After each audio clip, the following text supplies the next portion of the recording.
네, 안녕하세요. 안승준입니다. 반갑습니다.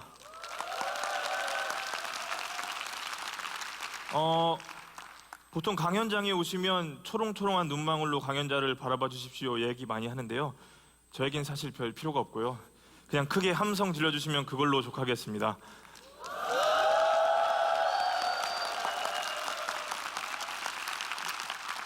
네, 먼저 이런 질문 하나 드리고 시작할까 합니다. 세상에서 가장 불편한 장애인은 누굴까요?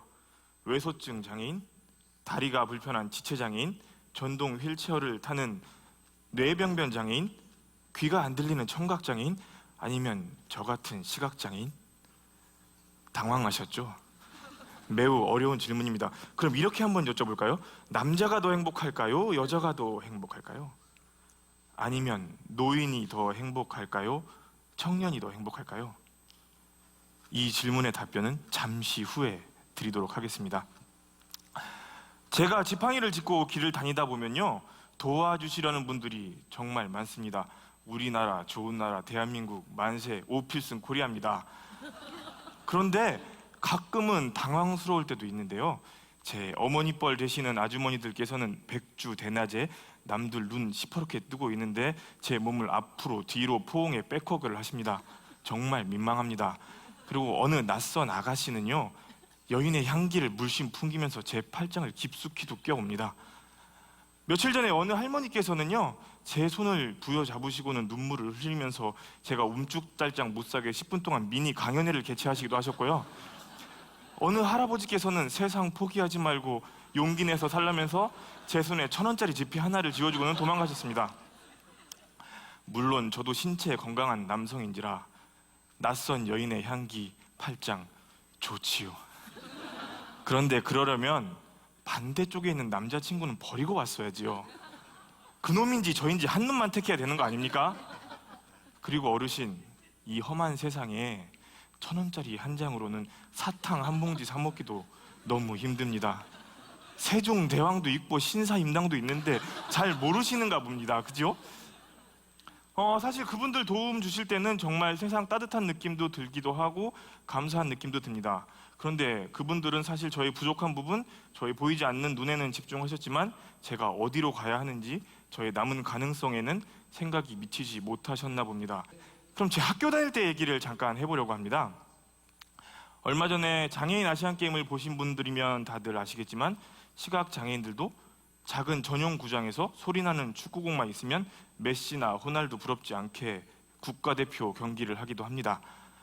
그런데 제가 어렸을 때는요, 전용 축구장은커녕 소리나는 축구공 하나 구하기도 하늘의 별 따기였습니다. 저희는 어떻게 축구를 했을까요? 돼지 저금통에 자갈돌 몇 개만 넣으면 훌륭한 축구공이 되었습니다. 잘 굴러가지 않는다는 것은 시각장애인들에겐 오히려 장점이 되기도 하였고요, 흙바닥에서 하는 것은 모래가 플라스틱에 부딪히는 소리로 공을 찾아내기엔 더욱 편리했습니다. 돼지 축구이긴 했지만 프리킥도 있었고 오프사이드도 있었습니다. 가끔 중거리 슛이 터질 때면 프리미어 리그의 훌리건 부럽지 않은 환호성이 터지기도 했는데요, 사실 거리는 2m도 안 됐습니다. 놀거리가 별로 없다는 것은요, 저희에겐 모든 사물의 놀이기구의 가능성을 부여해주는 마법 같은 사건이기도 했습니다. 선택의 폭이 줄어든다는 거, 그것은 오히려 무서운 집중력을 선물해주기도 했습니다. 저희에게 남들과 같은 룰, 남들과 같은 모양은 그다지 중요하지 않았습니다. 주어진 조건 안에서 최대의 가능성을 찾아내고 그에 대한 성취는 우리 마음대로 찾아내면 되었습니다. 작은 탁구공에다가요, 손톱깎이 뒤에 달려있는 방울방울 달려있는 줄을 조금만 잘라서 넣으면 소리나는 탁구공이 되었고요, 아이들이나 가지고 놀 것 같은 플라스틱 야구공에 못 쓰는 카세트 테이프에 달려있는 나이트를 빼서 넣으면 소리나는 야구공이 되었습니다. 사실 야구공은 그렇게 작을 필요도 없었습니다. 핸드볼 공에다가 비닐봉지를 씌워서 치면 날아가면서도 부시럭대는 소리가 나서 플라이볼도 잡을 수 있는 훌륭한 야구공이 되었습니다. 사실 던져서 칠 필요도 없었습니다. 안 되면 굴려서 치면 되었습니다. 어떤 면에서 보면 박지성 선수나 손흥민 선수보다 우리가 나은 점도 있었습니다. 그 친구들은요, 90분 풀타임을 뛰어야 느낄 수 있는 가슴 떨림과 성취감, 우리는 체력이 안 돼서 10분만 뛰어도 심장이 벌렁벌렁 뛰었기 때문에 성취의 효율성으로 따지면 제가 더 나았습니다. 그리고 국민타자 이승엽, 컨디션 좋을 때 야구공이 수박만하게 보인다는 뻥치곤 했는데요. 사실 저희는 핸드볼 공이 야구공이었기 때문에 컨디션 좋으나 나쁘나 수박만하게 보였습니다. 대학을 졸업하고 나서 저에게도 해외 연수의 기회가 찾아온 적이 있었습니다. 엄청난 경쟁률을 뚜렷하는 거, 어마어마한 스폰을 받고 있다는 거, 낯선 이국 땅을 밟는다는 사실마저도 제 가슴을 뛰게 하고 설레게 하기엔 충분했습니다. 그러나 팀원 중에 저만 유일한 시각장애인이었기 때문에요. 보이지 않는다는 이유로 뭔가 남들보다 적게 가져가고 있다는 사실은 제 마음 한구석에 아쉬움을 감추지 못하고 있었습니다. 아쉬움은 대형 박물관을 방문했을 때 극에 달하고 있었습니다. 뭔가 억울하기 시작했습니다. 이 억울함은 저에게 무모한 용기를 강요하고 있었습니다. 저는 무작정 인포메이션 데스크로 찾아갔습니다. 그리고 당당하게 요구했습니다. 입체 지도 좀 주실래요? 어제까지 받아봤다는 듯이 이야기하고 있었지만 사실 한국에서는 그런 비슷한 것도 들어본 적도 없었습니다. 그런데 직원의 반응이 놀라웠습니다. 여기 있습니다 하면서 건넨 말은 부족해서 죄송합니다였습니다. 그래도 놀라지 않았습니다. 한국인의 자존심을 지켜야 했습니다. 당황하면 안 됐습니다. 그래서 음성 지도도 요구했습니다. 그것도 주었습니다. 물론 영어로 되어 있어서 저에겐 무용지물이었지만 저를 놀라게 하기에는 충분했습니다. 저는 점점 더 기고 만장해지고 있었습니다. 그리고 사고를 치고 말았습니다. 처음 방문한 그리스관에서 말이죠. 만졌습니다. 비너스를요. 그 이후 상황은 여러분들이 상상하시는 그대로입니다. 보안 요원은 요란한 제지 신호와 함께 저를 찾아왔습니다. 나중에야 들은 이야기이지만 그의 손에는 총이 들려 있었습니다. 저를 향해서 말이죠. 제가 안 보였다는 것은 정말 그 순간만 생각하면 다행스러운 일이 아닐 수 없었습니다. 전 너무도 침착했습니다. 총도 안 보였고요.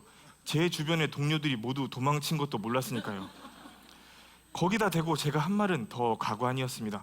I'm sorry, I'm totally blind. 한국말로 옮기면 나 안 보여서 그랬으니까 미안해. 정말 싸가지 없는 말이긴 하지만 제가 할 수 있는 가장 공손한 영어식 표현이기도 했습니다. 그런데 보안 요원이 놀라운 반응을 보였습니다. 당신에게도 이 전시물을 감상할 권리가 있으니, 그런데 당신은 눈이 볼 수가 없으니 손으로 모든 전시물을 감상해도 좋다. 당신이 안 보이는 것을 몰라서 내가 오히려 미안하다. 총으로라도 지키고 싶었던 그 조각상에 대한 그들의 자부심, 그것이 어느 한 사람의 전시물을 감상할 동등할 권리보다 앞서지 못한다는 것이 그의 논리였습니다. 다른 전시관에 갔을 때 보안 요원들의 반응들도 그다지 다르지 않았습니다. 그들은 저의 잃어버린 시력에 집중하지 않고 있었고, 제가 어찌하면 그들과 함께 전시물을 감상할 수 있는 가능성에 집중하고 있었던 것입니다. 한국으로 돌아왔을 때 저는 많이도 변해 있었습니다. 눈이 안 보여서 당연히 불편하게 여겨야 한다고 생각했던 것들이 제가 고쳐나가야 할 것들로 보이기 시작했습니다. 초콜릿에도, 연고에도, 음료수병에도 점자가 없는 것이 저에게는 사회적 문제였습니다. 1년 동안 TV 사회 고발 프로에 10차례도 넘게 출연했습니다. 소주병에까지 점자가 붙기 시작했습니다. 물론 제가 요구해서인지 바뀔 때가 돼서 바뀐 건지는 잘 모릅니다. 어느 공무원 시험장에서는요, 시각장애인을 뽑는다고 하고서는 점자 시험지는 제공하지 않고 있었습니다. 물론 국가고시여서 부정의 우려가 있다는 이유로 대필도 허용하지 않았습니다. 시각장애인을 뽑는다고 하고서는 시험 볼 방법도 없었던 것이죠. 제가 어떻게 했을까요? 당장 시험을 신청했습니다. 누구와 함께 갔을까요? 유명 방송국 기자와 함께 갔습니다. 당연히 그날 난리가 났습니다. 며칠도 안 되어서 시각장애인에게 점자 시험지 제공이라는 타이틀로 대서특필되었습니다.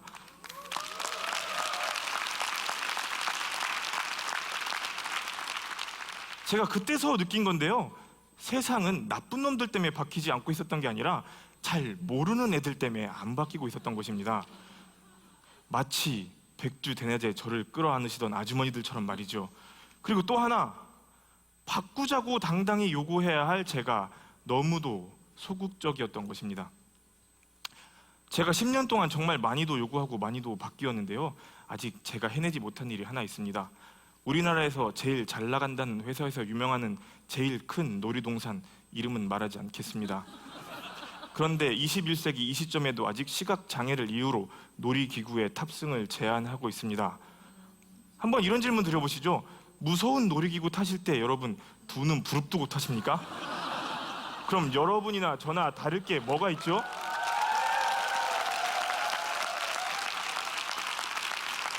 놀이기구 꼭대기에 올라갔을 때 두 눈 감으면 잠시만요, 눈 뜨고 가시겠습니다, 이렇게 해야 됩니까? 아니면 끌어내려야 합니까? 그리고 안전상의 이유를 말씀하시는데요, 안전하지 않으면 그걸 고쳐야지 왜 시각장애인을 못하게 합니까? 이제는 바뀌겠지요? 세바시의 시청률, 세바시의 영향력, 그리고 여러분의 시민의식을 한번 믿어보겠습니다. 첫 번째 드린 질문에 대한 답변을 할 시간이 왔는데요. 이것은 제 실화입니다. 저도 제 시각장애에 있어서만큼은 전문가라고 생각하고 살고 있었는데, 어느 프로젝트장에 멘토로 참가했을 때 외소증 장애, 지체 장애, 청각 장애, 시각장애까지 정말 버라이어티한 장애 종합 선물 세트를 만나고 나니까 저도 너무도 난감했습니다. 그래서 질문을 했습니다. 우리 중에 누가 제일 힘들까? 정답은 없었습니다. 그러나 그들은 한결같이 얘기하고 있었습니다. 적어도 저는 아닌 것 같은데요. 어떻게 그런 답변을 할 수 있었을까요? 그들은 그들의 장애, 그들의 약점에 집중할 시간이 없었습니다. 본인들이 가지고 있는 가능성에 집중하고 행복하게 사는 것이 그들의 유일한 삶이었습니다. 혹시 여기 계신 분들 다시 태어나시면 남자로 태어나고 싶으세요? 여자로 태어나고 싶으세요? 남잔데 여자라고 대답하신 분들, 여잔데 남자라고 대답하신 분들, 내 삶에 무슨 불만이 있는가 다시 한번 생각해 보셔야 될 것 같습니다. 노인도 청년도 마찬가지입니다. 이제 제 강의를 마무리할 시간이 다 되었는데요. 이런 상상을 한번 해보시죠. 물병에 물이 조금 남아 있습니다. 대부분의 사람들에게는 버려도 될 만큼 귀찮은 존재입니다. 그러나 타는 목마름을 가진 이에게는 생명 연장의 꿈이기도 합니다. 저는 여자친구를 고를 때요, 얼굴도, 몸매도, 집안도, 조건도 보지 않습니다. 단지 코가 좀 예민해서 냄새만 안 났으면 하는 생각은 합니다. 타는 목마름을 가진 이도, 또 여자친구를 갈구하는 저의 마음도 너무나 절실해서이겠지요. 우리나라 속담에 시각을 잃으면 천냥 중 900냥을 잃었다고 합니다. 그 말이 맞다면 저는 인생의 대부분을 잃어버린 불쌍한 인간이겠지요. 그러나 저는 100냥에 집중하고 싶습니다. 100냥은 1000냥에 비하면 아주 적은 돈이긴 하지만 1000냥을 다시 만들고 넘치고도 남을 가능성입니다. 제가 비너스를 향해 뻗었던 손은 단순한 조각품을 향한 손길이었지만 사실 저의 절실함이 저의 가능성을 세상을 향해 뻗어가게 했던 사건이기도 했습니다. 잃어버린 900냥에 집중하면서 살지, 100냥의 가능성에 집중해서 살지는 오로지 우리의 선택의 문제입니다. 사람들은요, 약간의 단점을 모두 드러내고 삽니다. 그러나 어마어마한 가능성, 그것을 가진 것도 바로 우리입니다. 저와 함께 비너스를 향해서 손길을 뻗어보시지 않겠습니까? 세상을 향해서 여러분들의 가능성을 보여주시지 않겠습니까? 그 결과가 남들과 같지 않다고 해서, 남들보다 작다고 해서 그것도 중요하지 않습니다. 저의 돼지 축구처럼 말이죠. 숨은 그림처럼 숨어 있어서 잘 보이지 않지만 분명히 존재하는 여러분의 가능성, 남은 잠재력에 주목하십시오. 감사합니다.